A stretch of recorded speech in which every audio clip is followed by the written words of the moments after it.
Okay, so today we're going to do a pretty brief video on mass media. I will just cover a couple of the definitions and the theories that I want you to know in the vein of just an intro to comm type of class. And I'm not going to spend a lot of time on the history of mass media, mainly because I want you to look over that yourself in the PowerPoint to prepare for your quiz from this module, which is going to be over the different events that happened in the years listed in the PowerPoints under history of mass media. So let's start by defining what I mean by mass media. Your book mentions a definition that was originally written in 1998, so over 20 years ago, and it says a process in which professional communicators using technological devices share messages over great distances to influence large audiences. And you'll notice there's a lot of aspects of that definition that have changed over the course of the last 20 years. And really, you'll notice that in the different parts of the breakdown of mass media, the components of it. So let's talk about those first, and then we'll get into a little bit of what we mean by the changes that have happened in the definition of mass media. So the first one is it's defined as technology and technological devices. And so what we mean by that is by communicating using the practical application of knowledge to accomplish a task requiring the conversion of knowledge into some type of tool. We've got the printing press, we've got books, newspapers, photography, film, television, and now the internet. And really with all of that, it has become much more simple for just the everyday person to communicate using this type of technology. This practical knowledge and the conversion of knowledge is something that almost everyone is equipped with nowadays, which has changed a little bit of the source, the audience, and the media that is dictated by this type of mass media. The source being the person or entity sending the message. It might be a business, a club, whatever. And 20 plus years ago, these were always going to be professional communicators. These were the people who were trained to be able to send these messages out. Nowadays, anyone can do it. And so this nomenclature of professional before communicators is not really necessary as far as mass media goes. The audience involves all listeners of the message, regardless of location. Just a couple of caveats to that. Listeners nowadays can be readers, viewers, watchers, however they're ingesting this type of media. And then it says regardless of location. So this is when, TV shows could be portrayed on a television set from anywhere in the country. Newspapers were sent all over different areas. Now we've also got this issue of time, because people can go, they can watch TV shows whenever they want. They can stream them anytime they want. It's not just when it is being originally broadcast on television. With the internet, you can access newspaper articles, blog posts, whatever, from years in the past. However, the mass audience is still going to typically be referred to as the public. So you're broadcasting these things out to the public.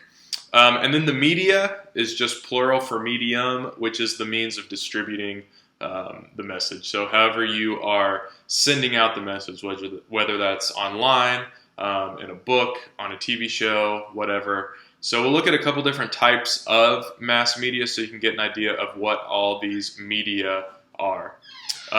You've got the newspapers, you've got magazines, you've got books, radio, music, photographs, and then you've got things like billboards and a lot of different types of advertising that go into that, such as bus stops, posters put up at different places, things like that. Then you've got your movies and televisions, your video games, the internet, and social media. And we'll spend a lot more time on social media in the next video.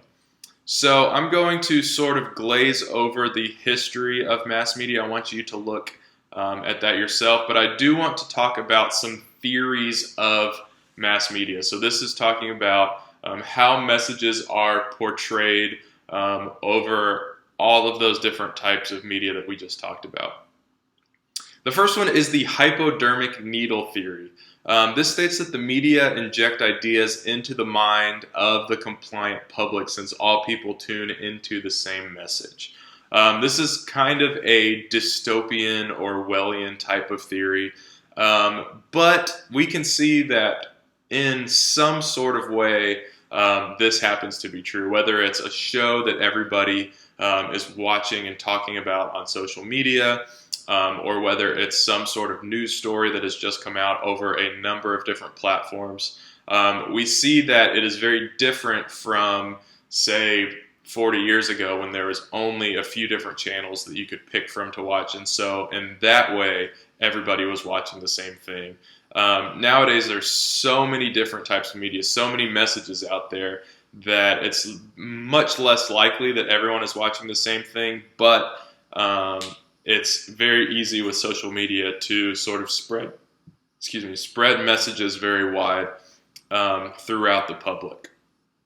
Then you've got the reception theory of mass communication that states that different audience members will have different responses to the same mediated messages based on their differing backgrounds. So this is saying that just because there's one message being thrown out to all of the public, so this is building on the hypodermic needle theory, this is saying that just because of that doesn't mean that everyone is going to get the same ideas from that message being injected. This is meaning that your perception, your common understanding, your background, where you live, your socioeconomic status, whatever it might be, is going to influence how you receive communication and thus how you interpret it, which gets us into the interpretive community theory.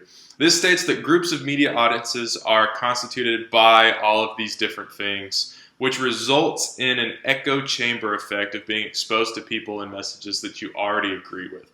So this says that you're going to interpret things based on all of these factors that we've talked about, and also that you're going to surround yourself with the media that goes ahead and professes the same things that you already believe in. So if you have some sort of political bent, or some sort of preferred way of thinking about things, typically you'll seek out entertainment, messages, media that follow those same types of things. And that's called the echo chamber effect. I also want to talk about some functions of mass communication. These are things that theorists and communication experts say that these are the things that mass media needs to do. The first one is surveillance. So they serve as watchdogs, where the media watches those in authority for signs of abuse or misconduct. So these are like your news outlets, your journalists who look for people doing the wrong thing, especially people in the public eye, and try to expose them for doing wrong. You've also got correlation, which is just analyzing and evaluating information, just giving you, poll results, giving you different types of statistics so that you can stay informed. You also have cultural transmission, which is displaying social codes and behaviors, ways of social interactions, really customs that are normal in mainstream society. And we'll kind of see how there's a little bit of this paradox with, okay, does the cultural transmission start with putting on these norms, starting them, and then people get used to them because they see them in media? Or is it that they truly are just reflecting what cultures are already doing? And there's sort of a debate that we can get in about that. And then, of course, you've got entertainment, just meant to be a distraction from everyday life, just allowing the audience to see things from a different perspective. There are also a couple of effects that mass communication has on both the viewers and just the media world in general. The first one is gatekeeping, which is a process of determining what news, information, or entertainment will reach a mass audience. People who establish these messages via these mass media oftentimes can decide what to show people and what not to show people. Nowadays, it's a lot harder to keep the gates closed because there are so many different outlets, and virtually anyone can post on social media that can be broadcast to the masses.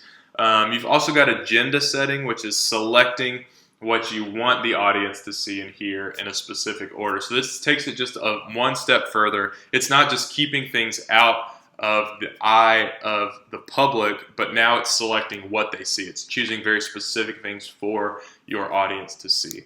And this is done through framing, through context. You don't give the whole story, you cut it down into a specific frame. The content that you choose to include or to leave out says a lot about how you shape attitudes and behavior.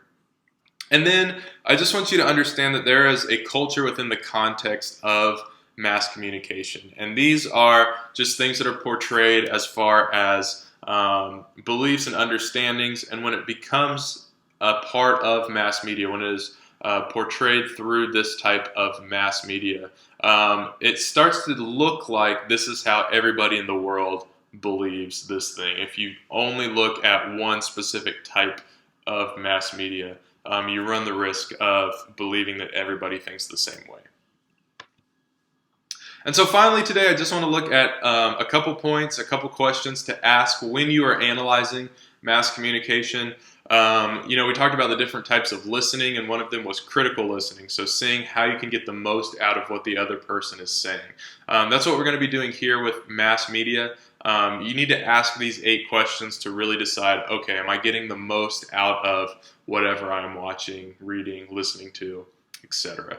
The first one is just to ask, what is the goal? What is the person who is sending the message through this type of mass media trying to come across? What is their goal? Are they trying to accomplish something? Are they pushing some sort of agenda? The second question is the problem as important as it is portrayed? Are they blowing things up? Maybe conversely, they're not making as big a deal out of it as they should. Number 3, is there enough evidence presented to justify the claim or main point? Check their sources, check their references, make sure they're doing their homework as well. Number 4, what has not been said? So are they leaving things out? Are they doing so intentionally? Have they just not done their research? The more you delve into the different research types of this, it becomes easier to see. Number 5, have sources been provided? And number 6, how credible are those sources? Again, that's just going to involve fact-checking. Number 7, are the arguments logical? Go back to when we were talking about the different logical fallacies. Make sure they're not falling into any of those. Make sure that the arguments make sense. Make sure they're logical. And then number 8, has the message tried to manipulate me by appealing to emotions or needs I may have?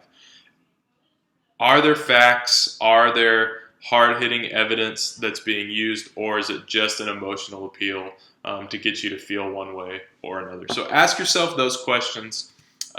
See how it makes you feel. See if you can critically analyze all these pieces of mass media.